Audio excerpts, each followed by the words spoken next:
We're good. We're live. We're live. Don't worry about Oh, beautiful. Beautiful. Sorry, I was muted. I was muted before. Welcome to another lovely episode of Husky Huddle. I am your host, the best podcast host in the universe, Steve Cully. With me, as always, the GOAT, the best of the best, the voice of the Huskies, the icon himself, Joe D'Ambrosia. Joe, great to see you. Good morning, Steve. Good morning, Coach. Good morning, Maria. And Maria. Maria, how are you? I'm good. Is this Husky Huddle this morning? I thought we were Husky Hoops. What are we doing? Did I say Husky Huddle? Yeah. Oh, okay. That's what I meant. That's what I meant. It's all right. I think the intro is Husky Huddle. I think the background. It's a little of everything today. I'll tell you why. I mean, listen, we it's huddle up in basketball little of everything. too. It's a little of everything because there's a lot going on. Because yesterday was, I don't know if you watched. I watched the women's game the other day, but I watched that hockey game. Yeah, you made me watch it too, and I ended up staying up until 2 a.m. watching it. So that's why I made a Husky Huddle. And then, of course, I'm not a hockey guy. I know Joe doesn't like it, but now Benedict can sign NIL deals. So there's a lot going on. Oh, absolutely. Absolutely. Yeah. We got a bunch of stuff. Can I just say one thing about hockey first? And I don't know if you guys can relate to this because you're much younger than I am, but when that kid put in the goal for Penn State, I had the same sick to my stomach feeling as I did in 1990 when Christian Laettner hit the shot for Duke in the Elite Eight. I'm close to that team. I know Coach Kavanaugh really well. It is an incredible group of young men led by a terrific group of coaches. And it sucked to see it end this way. But that's, I think, guys, and Maria, I think hockey overtime is the toughest way to get eliminated in sports that there is. 100%. Even worse than soccer, I feel like. Yeah. There were so many shots on goal they had. It was nonstop. It must have been, I mean, me and my son were watching it. We went to eat, and we were watching. It was literally the screen. We had the Michigan State game when Michigan State lost and versus Auburn. And then I had the hockey game, both right in front of me. And we at first, he wasn't, he doesn't know that much about hockey. So he was like, and we're watching, but we started watching the hockey game. Yeah. Full boat of it. It was so incredible game. It was such a, and in the overtime, they had, it had to be 20-5 shots. I don't know. You would know, Joe, but it had to be 20 shots to their maybe 5. Penn State firing from everywhere. I thought Penn State was just trying to, what happened? Maybe get a shot off and go to what would be after overtime? The shootout, right? Another overtime. Oh, then the shootout. I felt like they were no trying. shootouts in the NCAA, Stevie. Really? They play till somebody scores.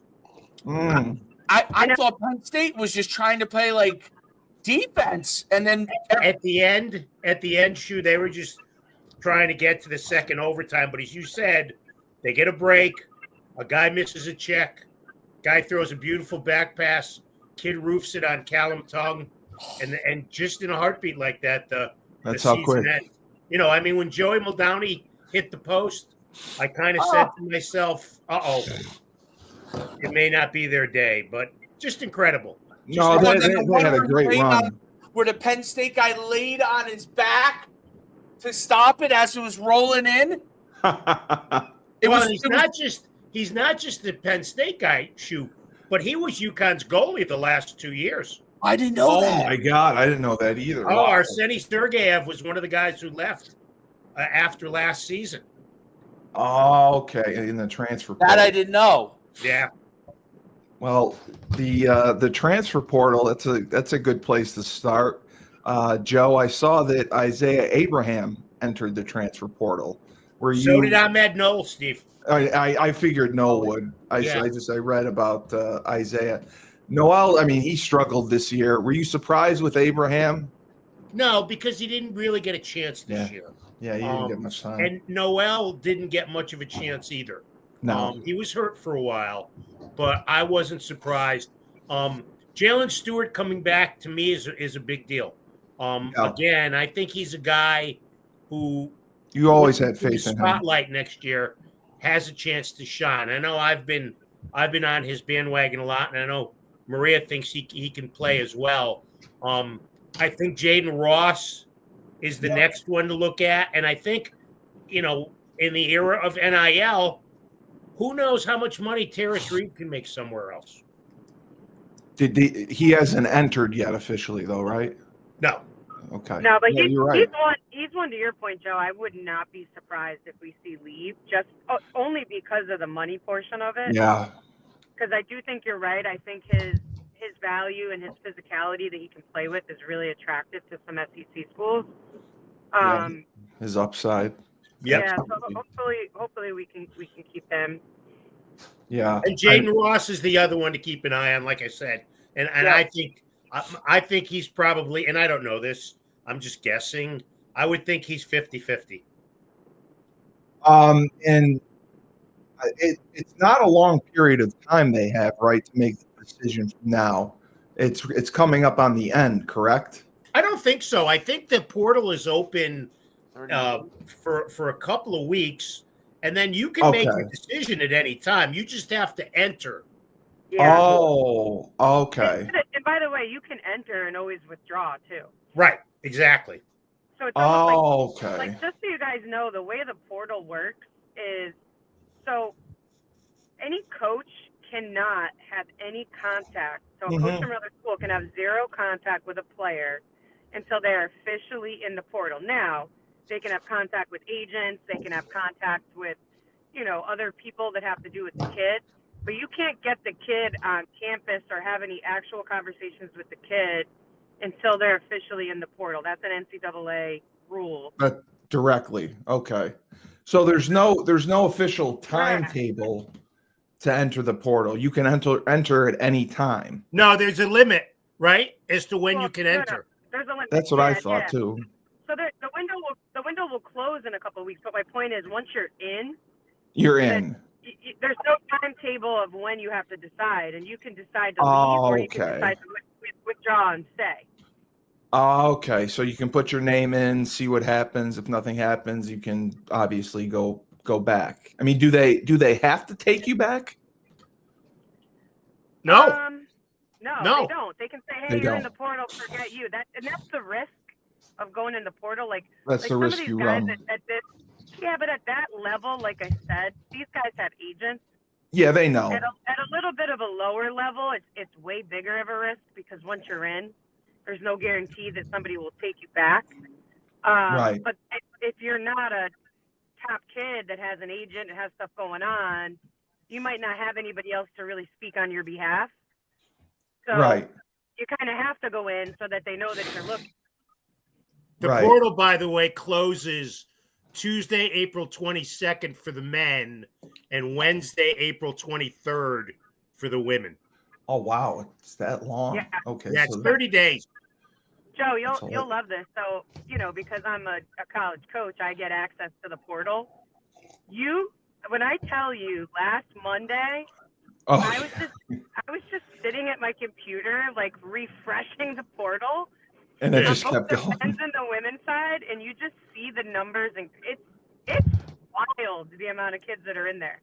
And you said that there was 900. Oh, right? More than that now. There's more than that now. Yeah. There was 1,100 the first 24 hours, I think, that were Yeah. So. And the idea that they opened the portal during the NCAA tournament, that's what I couldn't believe. It's strictly BS. It's the same thing on football though. To open it up while there's still bowl games going on. Yeah, right. It's ridiculous. It's not good. But what are you gonna do? But we started the tournament with the women at home, if you want to call it a game, against Arkansas State. I don't think there's been a tournament team since maybe the 40s that scored 34 points in a game. Somebody scored 26 against Southern Cal or USC. I forget. Oh, USC. Yeah, I think it was USC or UCLA. Yeah, you're right. I did remember that. But that was just a beatdown. It was just a great start to the tournament, and then they got the good old Jackrabbits. I love South Dakota State. I almost went there. to coach. It's a lovely place. They got another big win there. And then Oklahoma, we watched Saturday. Oklahoma, they started off a little slow, but then they got things going and turned it really into high gear in the second half. Paige herself went on a 19-0 run or something like that. Yeah, she dropped 40. No, but I mean, she herself first the other at 19 points or 16 points to 0 from the other team at one stretch. I mean, she's been on fire. I want to keep knocking on wood, but she's been absolutely on fire. And Joe, I thought when Shade went in, she really picked things up and made a difference and brought a little fire in the second half. Steve, no question. That's you're 110% right on that. And she has, I thought she struggled a little bit early in the season because her role had changed. And Gino spoke glowingly about her after the game and yesterday. She's become so valuable coming off the bench. She doesn't just change the game with offense because they have plenty of offensive players, but she changes it with her defense. Yeah, she does the little things. And there was a point during the season where I think we all thought, and I know Maria kind of zoned out there for a second, where I think we all thought that Paige wasn't being the superstar that we thought she was. Absolutely. You know what? It's like it's a record. If you're playing a record and you scratch the record to pull the needle off, that's what's happened with Paige. Paige is clearly the best person in this tournament now.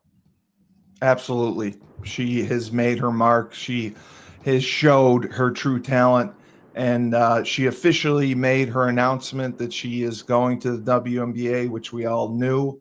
The only thing I was a little surprised by, AZ and Sarah kind of struggled and didn't score as much as they normally do. I was wondering there. I mean, she still had a double-double, Sarah Strong, but AZ didn't shoot well. That was the only thing that kind of made me a little nervous. She didn't shoot well, and she didn't shoot well from the 3-point line. What were your thoughts on that, Joe? When somebody scores 40 points, it's hard. Oh yeah, it's hard for anybody else. Will Chamberlain had 100 points in an NBA game once. The other guys only had 62. So I'm not worried about AZ. I'm certainly not worried about Sarah. And Maria, I think you were gone because your signal crapped out. But this is a different Paige Beckers than we saw for most of the regular season. Yeah, I think she's just dialed in right now, and I think we finally have a healthy team. I think she has a bunch of role players and a couple other superstars that are living up to that potential right now, which I think is helpful. And even Sarah Strong, we can say she struggled a little bit. My only concern there, and I don't know that tonight it'll be as big of a deal, but I think we will see her struggle a little bit if we see UCLA and we win tonight. And the only reason why I say that is I said this earlier in the season. Yeah. When there's a solid big, who's big, and she's forced to guard that girl a lot of minutes down low, I just think that's more taxing physically. I've talked about that, and having to guard somebody who's drilling you in the post for 30 seconds and then going down and having legs to shoot threes and do whatever else. And again, we forget she's a freshman, right? So, she's the only freshman that I think I've seen that hasn't really truly had a freshman slump yet. So, unless Jana and Ice can really, pick up some slack guarding like a Lauren Betts. If she has to guard Lauren Betts for 30 minutes next weekend, I just think that's going to be really tough. Now, if Paige scores 40 again, it might not be relevant, but I'm thinking against a team like UCLA, it will be. I think I don't know. I wonder your thoughts on this. and Maria, obviously, you probably have firsthand, knowledge of this yourself when you played. But it's kind of, I feel like it's almost freeing that she's going to WNBA. She's made up her decision. This is it. Like, these games are it for her at UConn, especially as long as she's been around, right? She wants that title. Now she can just put everything into this. There is no coming back next year, maybe winning it next year or anything like that. Like, do you think there's something to that with her? I mean, maybe a little. I just think that Paige understands that if you play at UConn and you want to be mentioned in the same breath as some of the greats, you got to win a national championship. Yeah.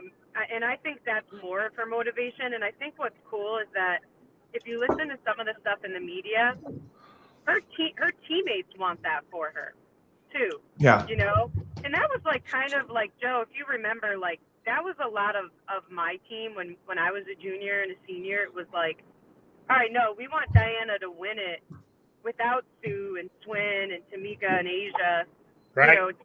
To imprint it a little bit different. I think the culture at UConn is, you want to win for yourself, but you also want to win for each other.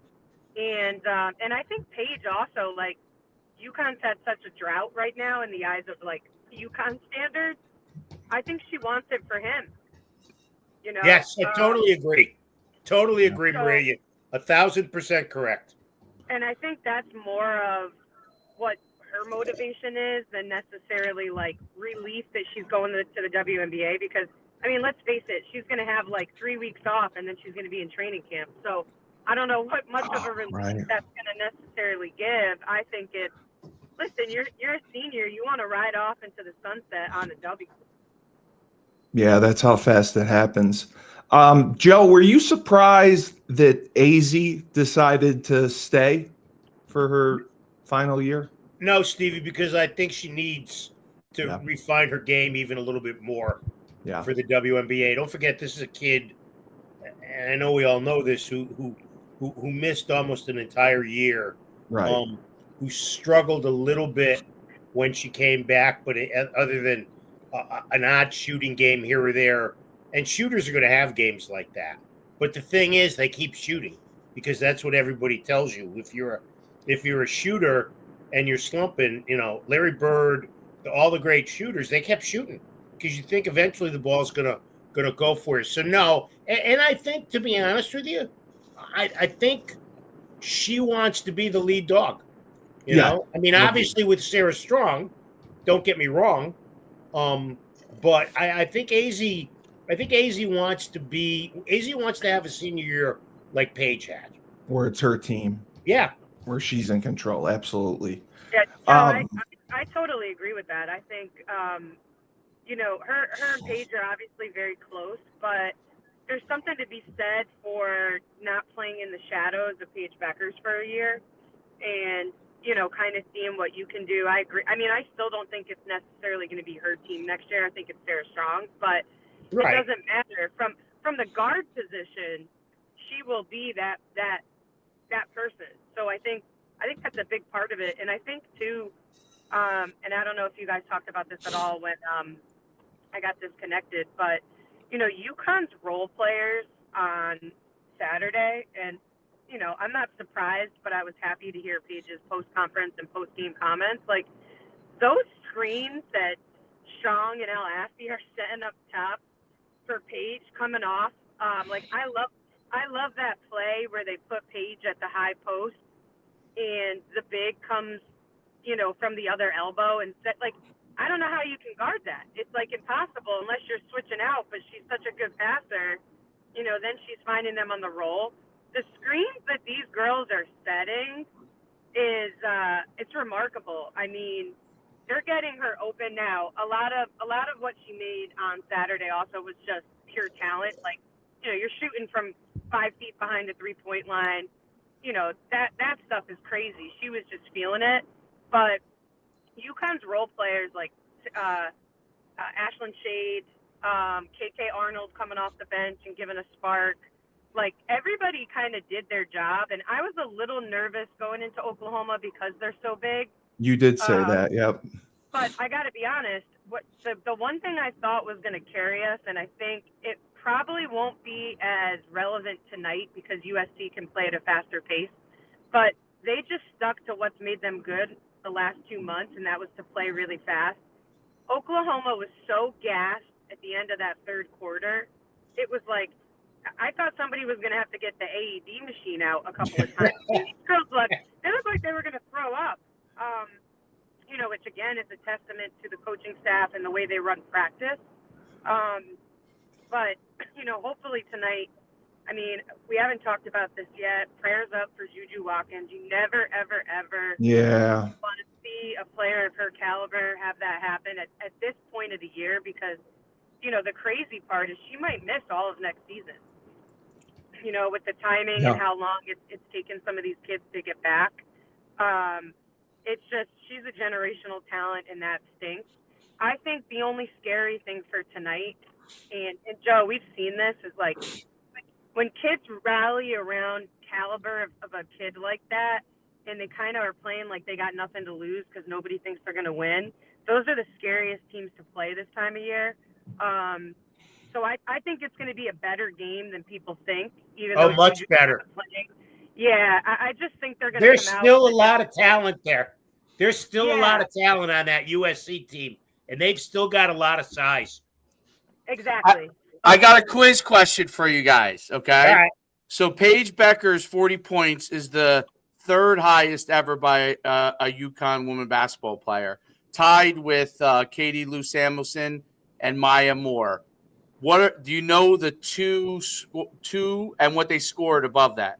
The two people above that. I did the game where Nikisha. NCAA tournament. All to highest single game. I did the Nikisha Sales 46-point game. Correct. At Stanford down in Florida. That's number one. At Walt Disney World. There's one that's number two. And it's not D? It's not Diana? No, it's not Diana. Right. Diana never got 40 points in the game. She doesn't have the top 10. Right below them is Joe. You would know this name before I even got Kerry Bascom. Kerry Bascom was great. Had 39, and Svetlana had 39 in the 99 season. I was gonna say Svetlana, but it's not her then.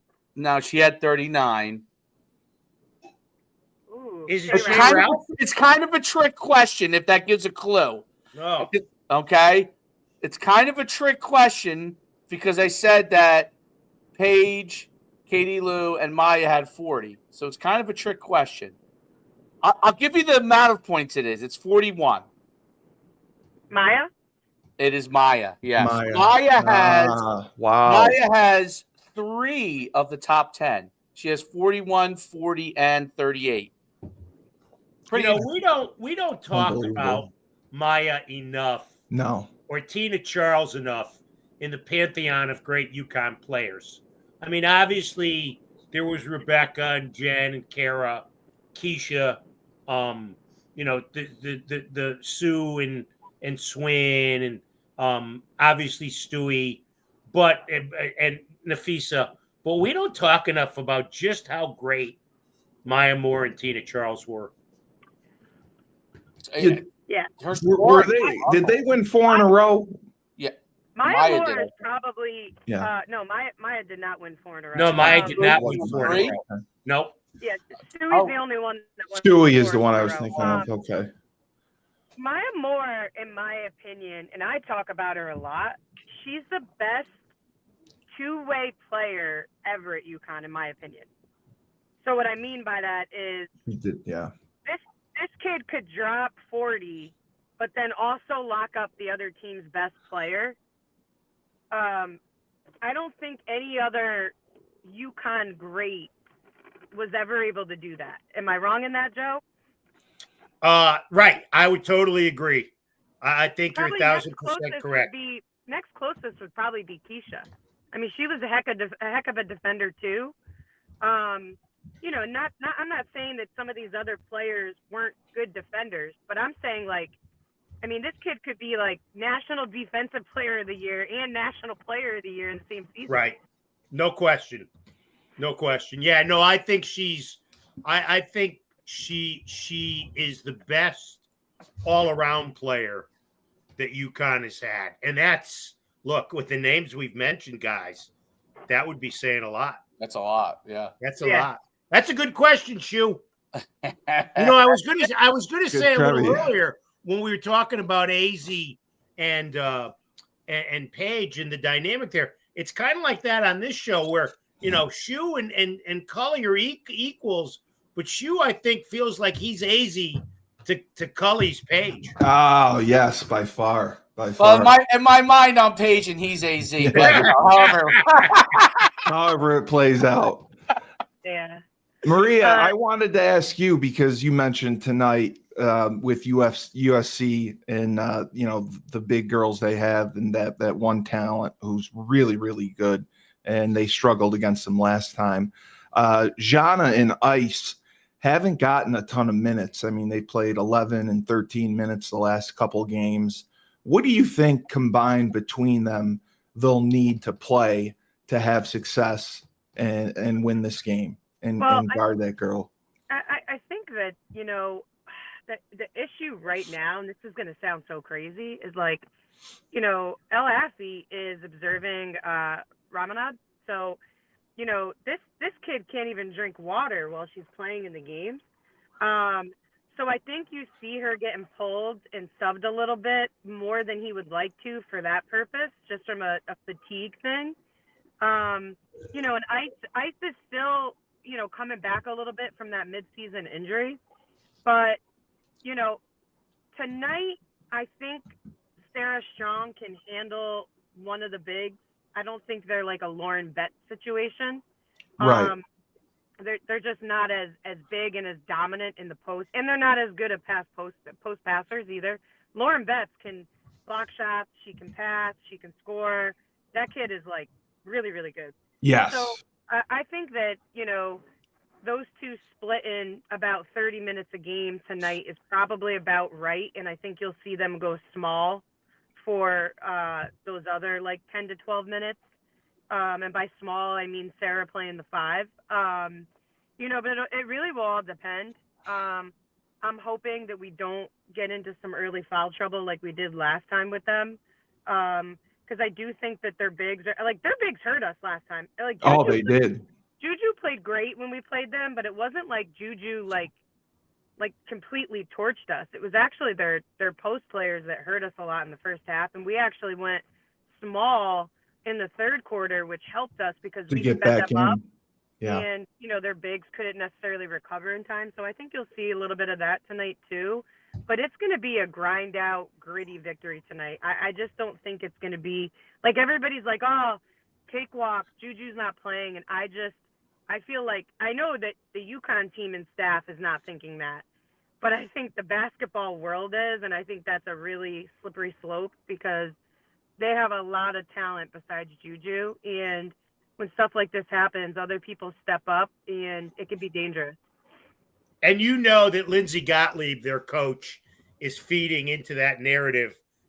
Nobody thinks you can win without Juju. Nobody's giving you a chance. This is your turn to show exactly how good you are. That works. That works totally in Gottlieb's favor and the Trojans' favor. Yeah, and she's a really good coach. I like her a lot. I really like her. I like her style. I like her demeanor. I think she's a player's coach. I think she's really relatable. They love her. And I think too, like, that if you're gonna look at it from half glass full and you're USC, right? Juju went out in the first 5 minutes of that game. And those kids rallied through emotions and everything else and played really well.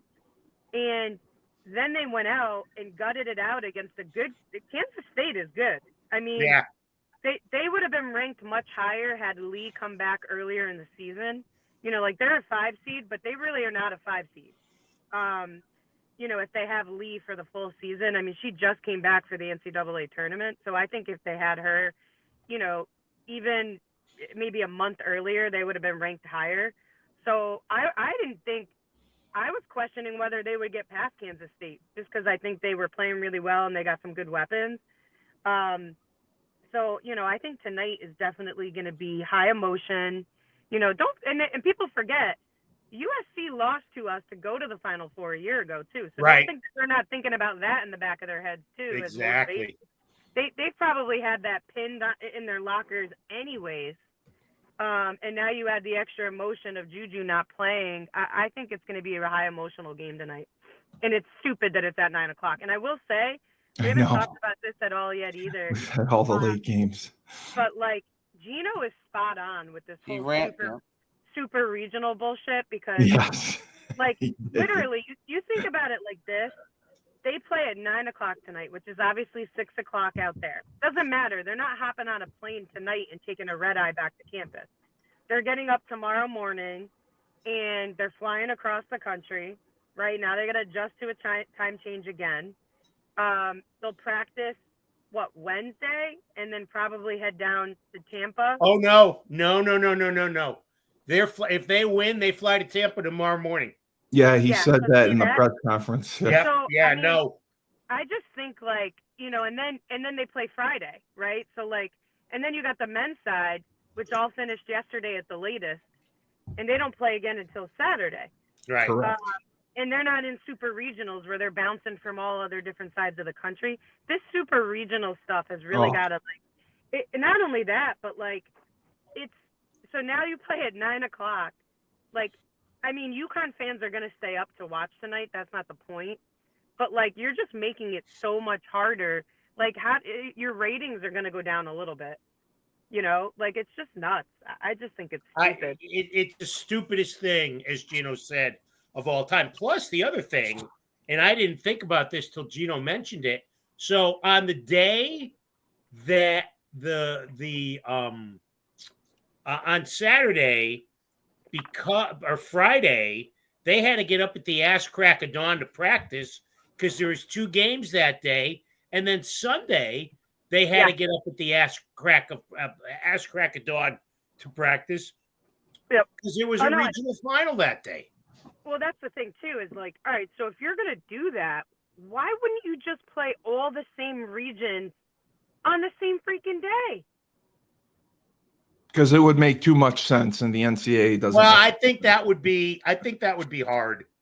I'm not. I know, but look, it used to be. It would be because the whole thing is stupid. But in reality, to your point, it's all about now TV. All these teams have to get up early to practice, and now you're sitting around all day, right? And it's just so if you're gonna do it, why not have the games at 12, 2:30, 5, 7:30, and 9, or whatever on that same day? I know it's not ideal, but it's not about that being ideal for the fans. It should be ideal for the athletes, period.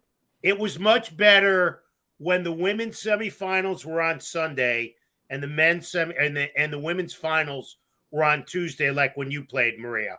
This whole bullshit of moving up to Friday. And look, it's strictly ESPN. Yes. Pushing that. It's not the NCAA, it's ESPN that's pushing that. No, they don't have much of a say. You're right. It's all ESPN. Joe, we talked about the Oklahoma game. The Florida game, we went into a lot of optimism, and the end of the game was not what we expected. A little bit of craziness. But, I mean, against Oklahoma, McNeely didn't play as well. He played better against Florida, and they had mentioned him possibly staying. Do you think that he would stay? You know what, Steve? I think he might because I don't think he's a lottery pick anymore. Yeah, I think he's moved mid-late first round because, look, he struggled late. And the other thing that we don't talk about enough is the NBA is infatuated with these European players, big time. So he might be the 10th best American college kid going in the draft, but that doesn't mean he's the 10th best player in the draft. I would be more surprised if Caravan came back than if McNeely came back. Yeah. Maria said the same thing because I asked Maria about Caravan coming back, and she said that even if he does come back, she doesn't see his game improving enough to make him into a first-round pick. He's going to be a second-round pick regardless. Well, and I think that's mid to late second round. Yeah, exactly. And unfortunately, you look at our guys who have gotten picked there. Sonogo was a G League guy. Yep. Andre Jackson never plays anymore for them. Cam Spencer plays a little bit for Memphis. I'm not sure picking on Kevin Durant's the best thing, but Cam plays. Tristan Newton's a G League guy. Yep. That's where I see Alex being, to be honest with you, or make a gajillion dollars in Europe. Yeah, absolutely. I think he's a perfect Euro ball player. Yep. His style and what he does and at his height is literally perfect for Euro ball. Yep. I think you're totally agree, Maria. Way more money overseas than he will domestically. Yep. Totally agree. I think with McNeely, I think he's got a lot of pieces of his game that he's got to improve on before going to the NBA. That's just my personal opinion. Not that I'm not saying the kid is not a talent, but he's no Cooper Flagg. I mean, let's be honest. No. I had never really. By the way, that guy is like. I had never watched. He's going to be number one. I had never watched a full Duke game this year until Saturday night. Mm-hmm. He does so many little things, as well as being able, as the kids say, to score the ball. I mean, he's. This is not breaking news. He's really, really, really, really good. Oh, he's. I would go out on a limb and say he's one of the best. And like a lot of people don't know this. The kid just turned 18 in December. Right. He reclassified to go up. He reclassified to move up. Yep. Normally we see kids coming out of high school and they're like 20, 22 years old. Like this kid just turned 18. His upside is so crazy. I think he's the best talent that we've seen at the college level as a freshman in like a really, really, really long time. Really, really long time. Yeah, the Florida game was just tough. It was back and forth. They should have won. They had a chance at the end and could have pulled away. Yeah, I know. It just blows my mind that. And look, if they had won, they could be going to San Antonio easily. The rest of that bracket wasn't difficult. No, easily they could have. That's what's so disappointing about it. They were right there, and then they just let it get away. But if McNeely does come back, they have a strong enough supporting cast, and with the freshmen coming in, they still should be a top Big East team, right, Joe? I agree. I mean, this is. I just still think it depends on who's going to stay. Like we say, strong enough. Yeah, right. You could have, in my opinion, you can have the best rated recruiting class in the country. We all know sometimes freshmen just don't pan out. Right. So I think it's crucial that some of these other pieces come back, like a Reed, and some of the other guys we mentioned before. But, if Caravan stays, I think that helps McNeely big time because I think he can lead some of these freshmen. And he's played better later into the season than he was earlier on. Well, I think Caravan, we've said this before, like Caravan is not the guy. No. Not the guy. He's the quintessential role player and leader, right? Like you need a guy like that, but he's not the guy. No, he's not your number one. Absolutely. And don't forget, they're going to go to the portal, and they'll bring in at least, in my opinion, they'll bring in at least 3 people in the portal, to replenish for what they're gonna lose. All right, let me ask a question that might be frowned upon, but I'm just going to ask it anyways, and I don't have an opinion one way or the other, Joe. How much do you think right now some of the stuff that Hurley has said or done this year, specifically like, now he's being tabbed as a little bit of like a poor loser, etc. Do you think that affects his ability to get some of these transfer kids? No, Not in the least, because if he's developing guys and they have a shot at the pros, that's all that matters. You know, it used to be, I used to laugh back in the day when people would sit in the first or second row behind the men's bench and be shocked at Jim swearing and cursing. You know, did you know what you were getting into?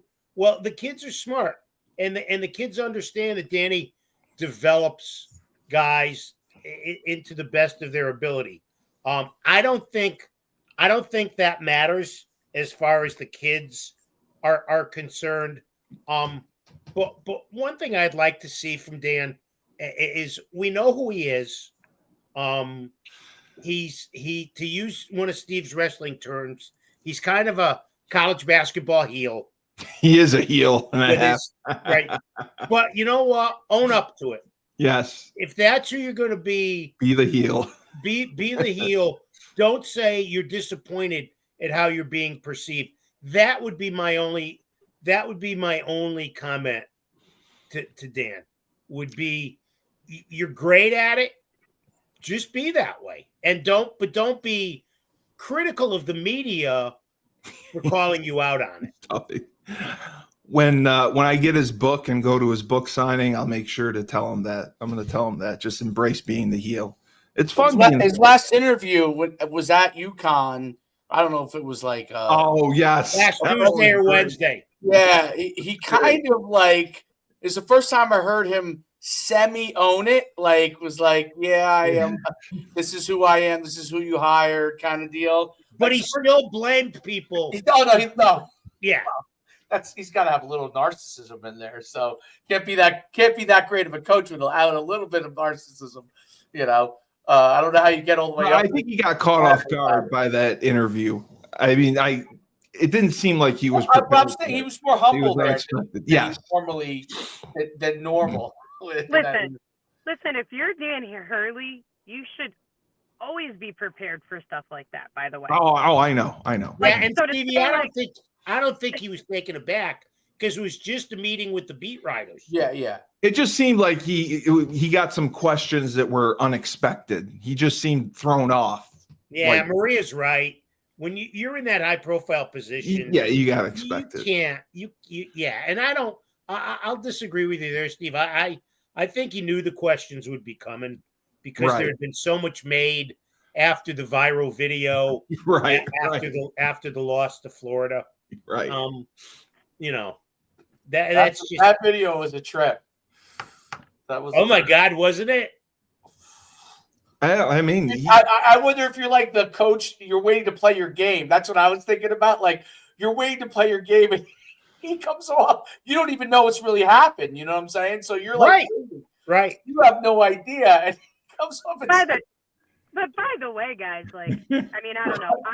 I watched every second of that game. I did not think that they got screwed by the refs. No, I think it was the one call. I think it was the one call against Caravan that set him off. You mean the no call on the baseline? Yeah. All right, but let me counter that. If you're Alex Caravan, why would you not have just finished on the left-hand side or dunked it? What in your mind possessed you to go try to reverse layup it there? Precisely. Like, if I'm the coach, I'm like, what are you doing? Like, just lay it up on that side. It was wide open. Totally agree. Totally agree. But I'm with you, Maria. I watched that game, and I don't think they got screwed at all. Joe, I wanted to ask you just about St. John's. I was a little surprised that they lost, and we ended up losing all the Big East schools. Were you surprised by that game? I know they played a very, very good squad, but I kind of expected more out of them. But you said all along they weren't as good as advertised. And the Big Steve, East I wasn't surprised that they didn't go farther. I think their warts were shown by Arkansas. Yeah. I think they maximized their talent. Yeah. Now they have a big war chest in NIL money, so they can spend and replace people and bring people back. And But I wasn't surprised. And look, it's a little embarrassing for the Big East. Yeah. That by 3:00 on day 4 of the tournament, they didn't have a team left. They're all gone. They're all gone.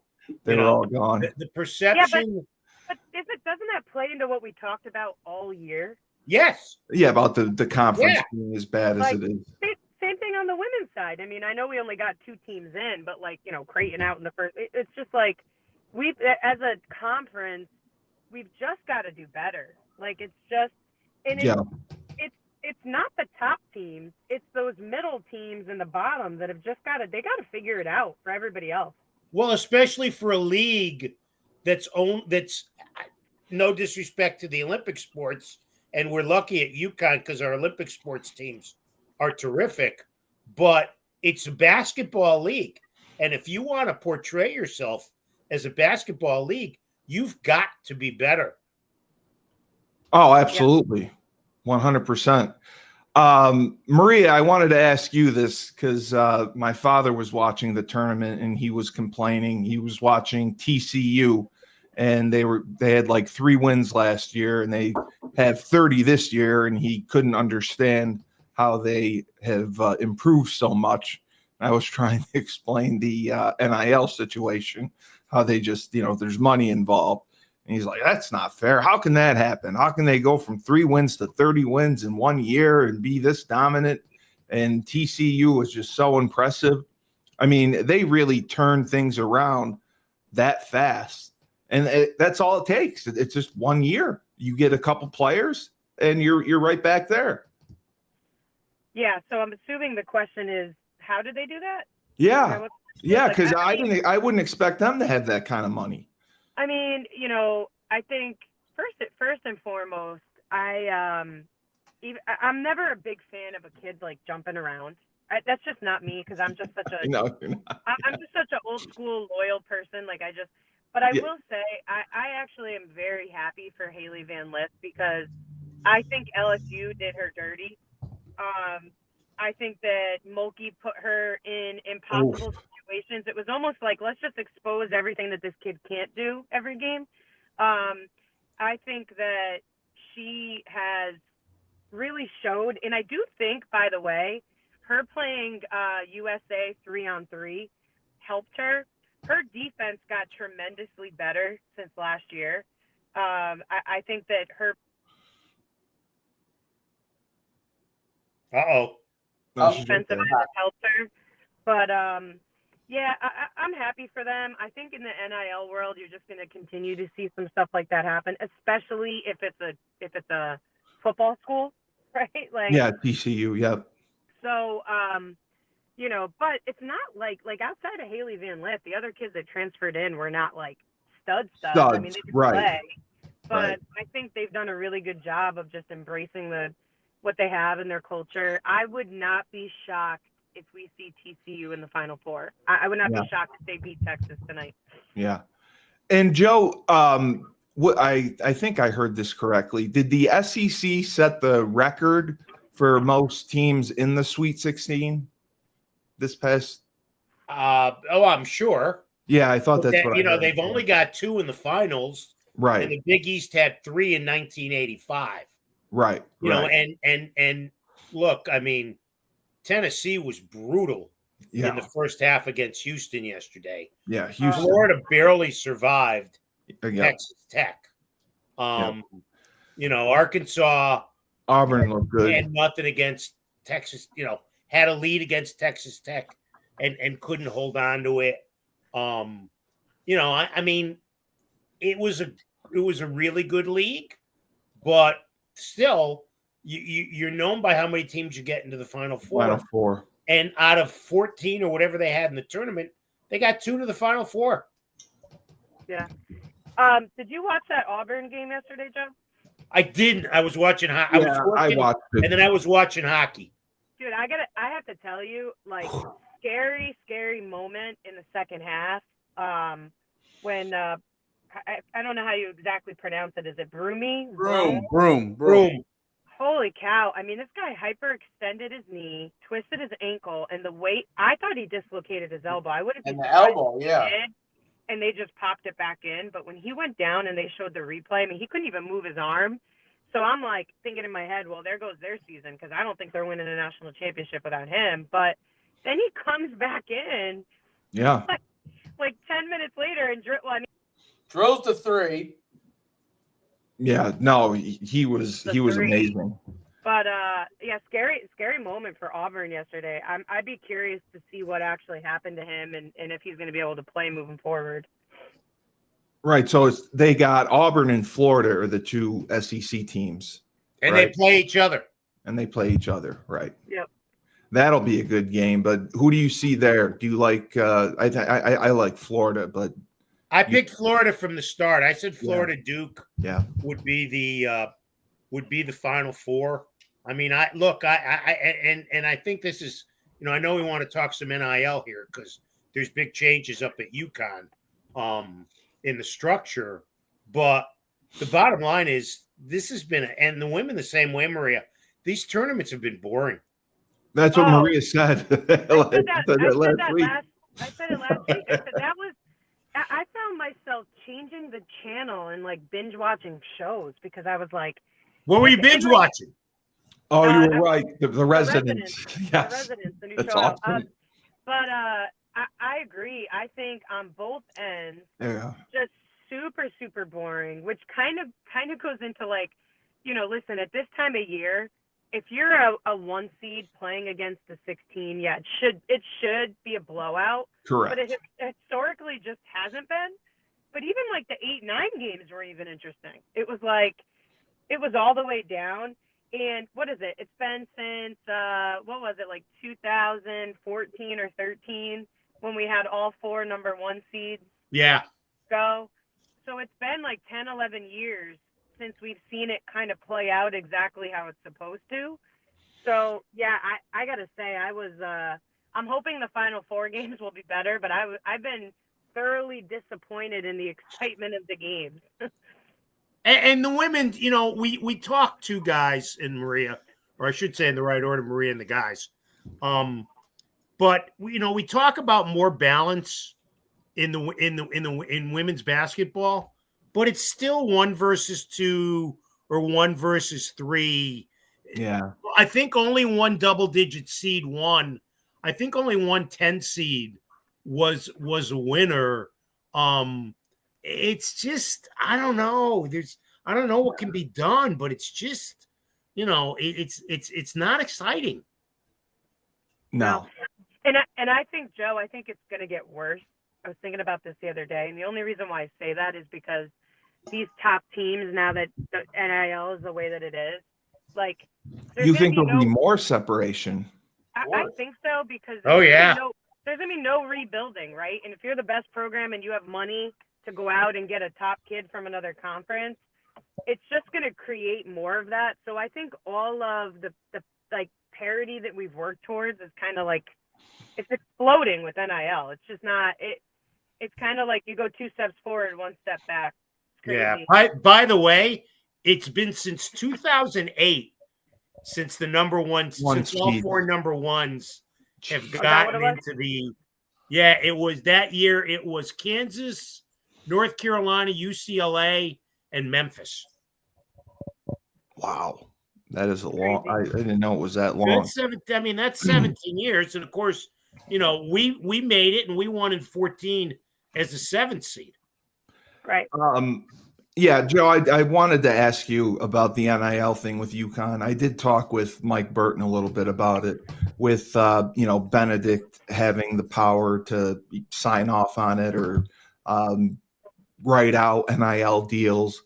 Do you think that he's going to have direct involvement? Do you think he's going to have a staff that's in charge of the NIL program? How much involvement do you think he's going to take? I think he will hire people. I don't think he's going to be handing out the checks to the kids, put it that way. But I think he's going to oversee it. And look, it's kind of a tricky situation, but I think people should be confident that he's going to be able to figure out what goes where. I mean, $22 million in revenue sharing seems like a lot, but it's really not when you look at all the teams. And the majority of the money is going to go to football and men's basketball. Women's basketball will be third, and then whatever after that will be parceled out. Hockey, you worry. Yeah, we worry about a couple of the better kids, sophomores on hockey, with Big Ten teams or especially Big Ten teams trying to poach them. Yeah. Oh, for sure. Baseball. All the Olympic sports. But I think people should be confident, and I think it was a good decision by the legislature to decide that. Well, it put some control at least Right. in, Right. Exactly. order. Exactly. So With I think it still has to go through one more piece of approval, but yeah, I mean, and it starts soon. It starts Yeah. now. Are there downsides to it of that process? Is there a downside to having him in charge? I don't know. I'm asking because I haven't really thought. I've been trying to think about it. I haven't. You know what, Shu? I haven't thought it through like that. But Yeah. off the top of my bald head, I'd say no. Yeah. I'd say you want the guy in charge of your program being in charge of that, because you know what? Then it's going to be done right. Yeah. If you give it to some booster, and with no disrespect to the boosters, okay? Absolutely no shade being thrown at the people who have already pitched in, but I think you need somebody to oversee the entire chicken coop. Does that distract him at all from His other potential duties? I don't know. I would say no. I don't know what I would the say duties no. are, but I would say no. Yeah, because He's got got a pretty good. He's got a pretty strong staff from going So, forward. He's essentially right. the GM. Yeah, I mean the 22 million. I don't know that I hope they have that. That is the cap on what they're going to get from the television revenue. Well, right. There's no guarantee they're going to get 22 million. I don't think the they'll Big hit East it. TV deal's not great. No. It gets better next year when they get good. NBC and Fox Right. involved.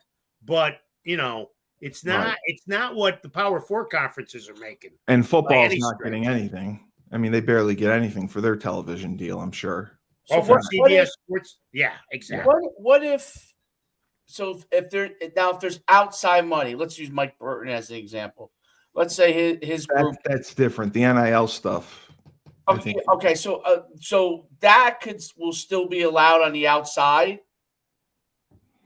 I believe it will. Yeah. Okay. The NIL is But separate. that does not have to go through the athletic director office. So That's those direct. are like, so there's two things, Shu. There's like Internal, kids can go external. out, they can go out and get their own NIL deals with Right. whoever, right? Correct. Like, it's funny. I don't know if you guys noticed. For example, there's a Gatorade commercial where they show like Cooper Flag, Paige, and Juju, right? And they don't show the jerseys. They don't show the jerseys. I saw that.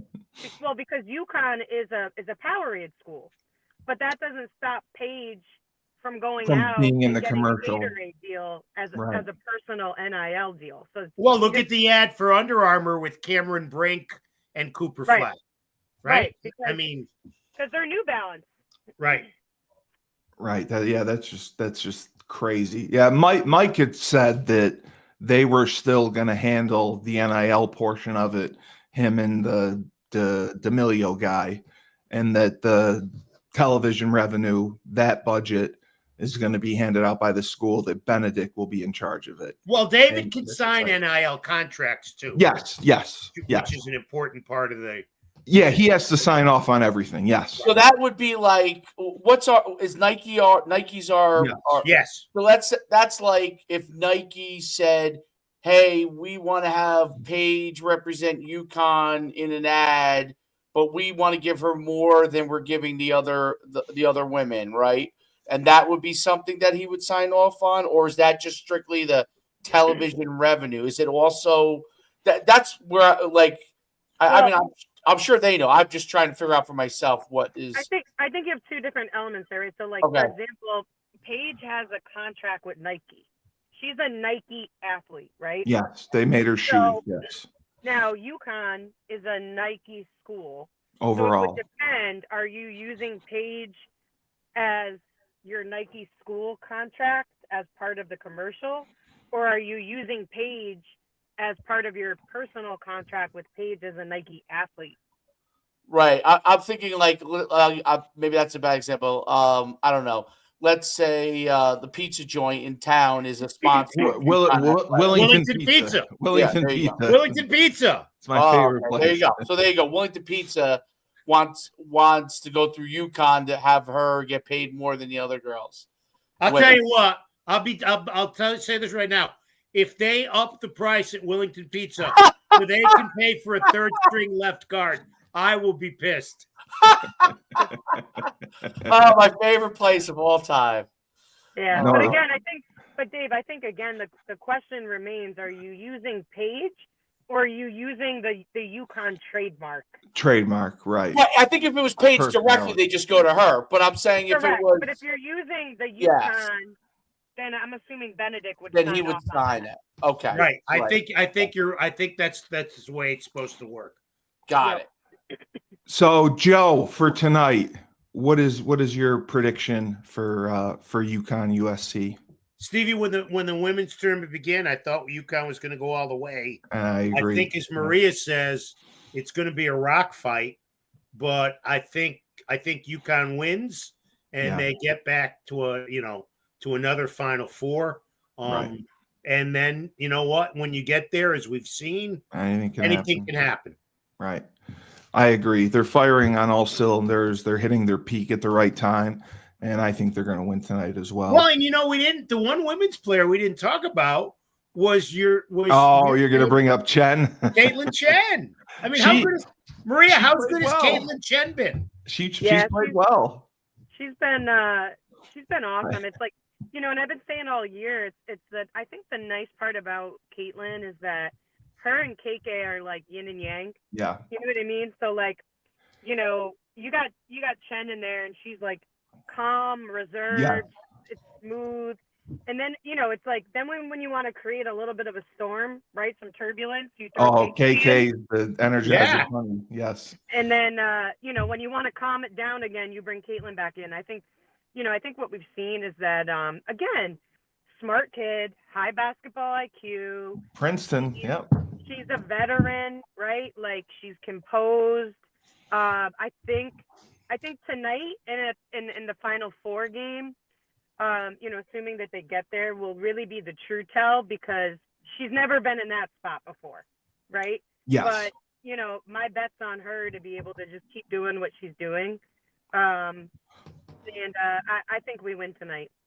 Yeah. And you know what, Maria, and you know this better than we do. The support system with Gino, with CD, with Morgan, with Tanya, with JJ, there's no better. I'm prejudiced because I know them all as well as you do. There's no better group of coaches in the country than those five. And they've been together a while. Well, and I think you have such a great combo of different personalities, right? Like mesh. Right. JJ and Tanya, Tanya works a ton with the guards, right? JJ with the post. I think Morgan works a ton with the guards. And Morgan's like, she's been there as a player. Yeah. Right. So she's got that perspective. And she's got head coach experience. She's got head coach experience, but like Morgan's just so level-headed and relatable and she's a competitor. Like, talk about. I always say, outside of Diana, the second probably most competitive person I've ever played with who just wanted to win at all costs, didn't care what their role is, was Morgan Valley. Really? Oh yeah. Wow, I wouldn't. Kidding. What's crazy, Joe, is like, we talk about this all the time. Like, Morgan was so good, and unfortunately, she was plagued with injuries. She was hurt a lot on in her career, but like this kid was like the Larry Bird of women's basketball. It's unfortunate that UConn world didn't really get to see that. But, from a talent and IQ perspective, I don't think there's anyone better. Like, she eats, breathes, and sleeps basketball, specifically UConn basketball. I mean, this kid will rip your heart out and hand it to you on a plate if it meant that we were going to win. So I think that there's that aspect too that brings a little bit of a nicer flair, and she's younger and a little bit more relevant. So I think you're spot on, Joe. I think, the coaching staff, there's certainly not a better coaching staff in the country from top to bottom. I mean, right now you got Tanya Cardoza as like the fourth assistant right now. Like, imagine that, right? Like, right. I mean, this is someone who's won national championships as an assistant, who's been a head coach, who's gone to Final Fours as a player. So, and she's a fourth assistant right now. Like, that's wild to me. Yeah. So I think, from a preparation, et cetera, standpoint, they definitely could not be in a better situation. But we all know, listen, at the end of the day, the kids got to go out there and execute. Yep. There's only so much you can do as a coach or as an assistant coach. But I think that I'm hopeful that this is Paige's year to like ride out high and have that moment. And I think the kid deserves it, right? Like, she's gone. Oh my God, yes. More than anyone. She's humble. She works hard. She has all the characteristics. She's a good person. The one thing that she's missing is that natty. So I hope the basketball gods are in our favor. You never know. Not that, and by the way, not that there aren't other kids playing in the Final Four that aren't worthy. But I just think for what she's brought to the game, someone said yesterday on social media, which was really interesting, like, why is there not a bigger frenzy around Paige Beckers? I saw that. Yes, I saw that. And I think that part of that is like, I think people in UConn world are just spoiled with really great players every year. You know what I mean? Like, I think the rest of the country expects, like, if you play for UConn, that's stuff you should be doing. But I do think she's doing like remarkable things that are worthy of that are being downplayed. Right. So I think she was being undersold all year long. I think Juju and the kid from Notre Dame and the center for UCLA got a lot more run nationally than Paige did. And I think now people are understanding just how good Paige is. Yep. And Maria, you were spot on with Notre Dame getting eliminated. So you got that right. You've been on a roll with your prediction. Notre Dame and their guards, and I think here's what I said last night when I was watching LSU versus UCLA, and Joe, I'm curious. That'll be my last comment because I got to run. But like, I actually think UCLA is a better matchup for us than LSU, and I'm going to tell you why. And it's the same reason why I don't think we've played well against UCLA or against Notre Dame. And we're not great when like guards are scrappy and chippy and like play a little bit of like street ball and bump us around. UCLA is a very fundamental, well-oiled machine. Like, they all kind of do their things conservatively. I think that if we win tonight and we were seeing LSU in that Final Four game, it would be a nightmare. Yeah, I was so happy that UCLA won because I think we have a better shot of beating them than we did with LSU, because I think they would have knocked Paige around. I think they would have knocked AZ around a little bit, and they play with a different chip on their shoulder, similar to Hidalgo at Notre Dame that we've had trouble with. But they follow their coach's example, Maria. Oh, I 100% agree, and I just think he's always looking for a fight. They're always looking to knock you down. Yeah, and not that I think NIL Ivy is like that, because I don't. I actually think she's a little more conservative. I just think Hidalgo is a little bit of like a head case, and that's just the way she thrives off that. But I wasn't surprised that Notre Dame got knocked out because I just didn't think they haven't had enough pieces. Yeah. Right. But I do think LSU would have given us fit in a different way that would have been a little scary. So I'm happy with the UCLA matchup. I think it's still going to be a hard game, assuming we get by tonight. Right. But I think right. LSU would have been a nightmare. Hey, you got to run, but what are your men's Final Four predictions? I think it's going to be Florida Duke. Yeah. Although I wouldn't be surprised if Houston. No, Houston. No, I think Duke is going to beat them. I just think that everybody talks about Cooper Flag, but their other players are really freaking good that too. Knipple kid is really good. Oh my gosh, it's seriously. Like if he was on any other roster this year, we would be hearing a lot more about him. It just so happens he's playing in Cooper Flag's shadow, but the guard from Florida, I love his game. I mean, he basically unbelievable. He took them on his shoulders the other day, down 10.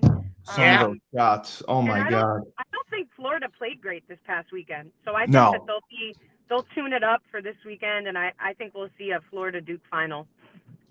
I think they got exposed by UConn a little bit. Florida did. Yeah. I think UConn showed they had warts. But Shu, what do you think? What do you got? Auburn Duke. I think Broom is going to be very difficult if he's healthy. If he's okay, he's going to be difficult to stop. I mean, what he did the other night, and I mean, he's tough, and the other guys in Auburn are very good. I think that Auburn is similar to Duke, that they have a superstar, like a megastar, that overshadows the rest of the team. Yeah. But the rest of their team, when he went out, it wasn't like they lost the beat. They kept pouring it on Michigan State. I don't know. It was obviously he had his Willis Reed moment when he came back in, and everybody went nuts, and he hit a 3 and all that kind of stuff. But I think a lot depends on that. If he's healthy, I think it's Auburn Duke. Yeah. Hey, Maria, take care. And Maria, I'll text you during the game tomorrow. Yeah. Joe, when I'm sorry, guys. I wasn't paying attention. Well, I should have been paying attention. When exactly is the women's final four and final game? Friday nights is the semifinals. Jesus, wow. Which is way too soon. And when you're flying people in from Spokane, too much of a Sunday, and it's only one. This is the thing that annoys the crap out of me. It's the team. Whoever was at UCLA. UCLA could have left yesterday, right, and gone to Tampa. UConn's got to wait till Tuesday morning to go. Right, It's not fair. No, but it's Friday, Sunday. And Gino, I remember Gino said that in the press conference. Yeah. Tuesday, Wednesday, and then you're playing the biggest game of your life. There's like, wow, that is really fast. Steve, what are your men's picks? I had Auburn and I had Houston, Auburn, Houston. That's a good one. I had Florida Duke from the beginning. So I have Florida in the I'm not going to change. I think Florida wins. And I'll tell you a quick funny Jim Calhoun story. Mike Woodward was my roommate in college. He was the walk-on for UConn. Oh yeah. Woody's family could not make it up for senior day, so he asked his roommates Ed and J. Chuck and Steve Cully to come out with him on senior day. So everyone's coming out with their parents and everything. And Mike comes out, and Ed and I have his jersey on, and we take our jerseys off. We have our shirts off. We're whipping them around and acting like jackasses. And Jim Calhoun had a few choice words for us. And they started with F, and they said, "Get these effing guys off the court now. Why did you bring them here?" So that was my Jim Calhoun experience. That's why I love Jim Calhoun. Yeah. Hey, the crowd loved us. We won the crowd. That's all I wanted to do was win the crowd. Woody was a good guy, man. Oh, Woody's the best. Woody's the best. Woody's the best. Woody's what the a best. Good kid he was. Shu, is that a Princeton Tigers sweatshirt you have on, or? No, this is Cal Park Leonia Tigers. Oh, okay. 2014. It was a place I was a head coach at. Yeah. Okay. One of my most comfortable. I don't know what. I don't remember when they gave it to me, who they got it from. You know how some shirts are just. Yeah, you never know. I can't explain it. Like I try to find these, I can't find it. It's unbelievably comfortable. Like there's a few shirts I have, and my favorite T-shirt is my NFL flag I got it with my. You someone got like- one of the NFL flag shirts? Are you serious? But it's the T-shirt. I don't know. It's a The t-shirt. material is so comfortable. It's Yeah. the best T-shirt I have, and it's like a weird red, So it's. Make sure you wear that next time. I'll wear that. I'll wear that. Wear that or the cutoff for the next one. That's what I want. All right, for another banner episode of Husky Hoops, for the man himself, the voice of the Huskies, the best of the best, the GOAT, Joe D'Ambrosia, and there, by the way, Coach Schumann. Remember, You're AZ Fudd. I'm your. I'd be more like Janelle Alafi probably than AZ Fudd. But remember, when life gives you lemons, don't make lemonade. Take 2 oranges, throw them right back at Dave.